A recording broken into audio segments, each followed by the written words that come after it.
All right, so today is July 17th. We're out here on the hour time fishing for king salmon, and this time of year, the fish they're eating a lot. They're preparing to run up the rivers, and they're pretty aggressive and they're getting big. So what we run a lot this time of year, mostly all flashers and flies. We like these 8-inchers.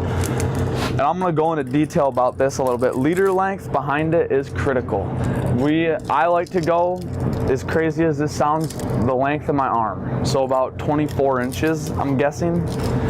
And this is important because what this thing does is it spins and it mimics a school of bait fish. It tracks them in, and then this is the one that can't keep up.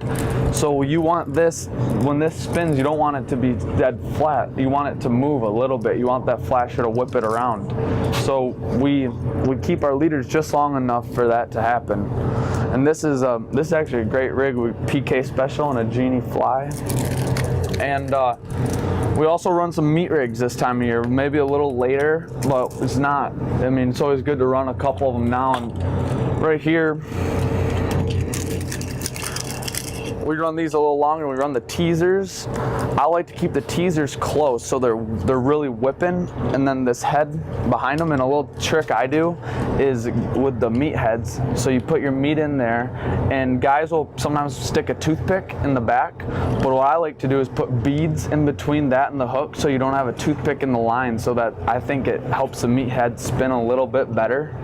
And that works really, really good for running these meat rigs. And as you can see, these are a little longer, and don't be afraid to, maybe put one teaser on it or 2 teasers. This is something you can play with. You don't always have to run 3 teasers. You can even go no teasers if you want, if you're running meat. I mean, it's all different, and nothing works better than the other. So, and then we also run 11-inch flashers, and these are big. It's the same concept as a 8-incher, but it spins a lot bigger, so we put a longer lead on. As you can see, this one's way longer, and these work really good. We run a lot of these on our deep downrigger, on our center downrigger.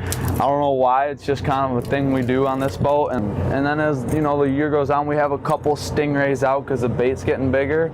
These a little bit bigger spoons, and we run them. Right now we have a couple out for steelhead. They're kind of steelhead rods, but we have caught kings on them too. So these are just examples of some of the flashers and flies and spoons we run that work really well for us.